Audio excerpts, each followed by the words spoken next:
સમાચારોની વિગતવાર વાત કરીએ તો સાબરકાંઠા જિલ્લાની સૌથી જૂની શાળા પૈકીની હિંમત હાઈસ્કૂલને 114 વર્ષ પૂર્ણ થયા છે. શાળાને હવે નવ શેરીથી સ્ટેટ વખતની શૈલીની ડિઝાઇન ધરાવતી અત્યાધુનિક ડિજિટલ શાળામાં સ્વરૂપ નિર્માણ કરાશે. આ માટેનું ભૂમિપૂજન લક્ષદ્વીપ અને દમણ દીવના પ્રસારક પ્રફુલ્લ પટેલે કર્યું હતું. હિંમતનગર શહેરમાં વર્ષ 1891ના વર્ષમાં હિંમત હાઈસ્કૂલ સ્થાપવામાં આવી હતી. પ્રાથમિક અને માધ્યમિક શાળાનો અભ્યાસક્રમ ધરાવતી હાઈસ્કૂલમાં 2,500 જોડતા વિદ્યાર્થીઓ અભ્યાસ કરે છે. આ દરમિયાન 114 વર્ષ જૂની હાઈસ્કૂલને હવે નવેસરેથી ડિજિટલ સ્વરૂપે તૈયાર કરવામાં આવી રહી છે. રજવાડી શૈલી મુજબ શાળાને ફરીથી નિર્માણ કરવામાં આવશે.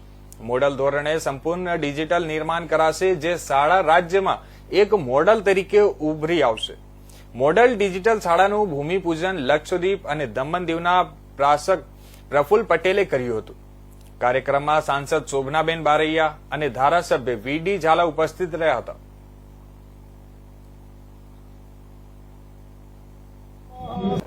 આજે હિંમતનગર કેળવણી મંડળ સંચાલિત હિંમત હાઈસ્કૂલ એક શાળાના મકાનનું ભૂમિપૂજન આદરણીય દીવ, દમણ અને દાદરાનગર હવેલીના પ્રશાસક શ્રી પ્રફુલ્લભાઈ પટેલ સાહેબના અધ્યક્ષ સ્થાને એમના દ્વારા ભૂમિપૂજન થયું છે. અને આ સંસ્થા એક નવીન મકાન બનાવવા જઈ રહ્યું છે. એનું સ્ટ્રક્ચર છે એ પણ એક સરસ રીતે બનાવે છે, પણ એની ડિઝાઇન છે એ એમને જે રીતે રાખી છે એ પ્રમાણે જે ભૂતપૂર્વ વિદ્યાર્થીઓ છે એમને પણ એવું લાગે કે અમે આ જ શાળામાં ભણ્યા હતા એવી અનુભૂતિ થાય એ પ્રમાણેનું સ્ટ્રક્ચર બનાવી છે.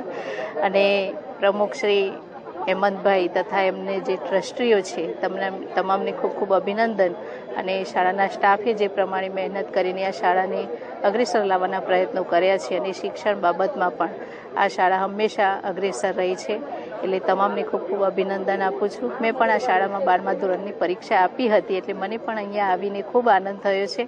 અને જે સ્કૂલમાં મેં પરીક્ષા આપી એ શાળામાં આજે મારું ખૂબ જ ઉષ્માભેર સન્માન થયું એ બદલ પણ શાળાનો અને સ્ટાફનો પણ ખૂબ ખૂબ આભાર વ્યક્ત કરું છું.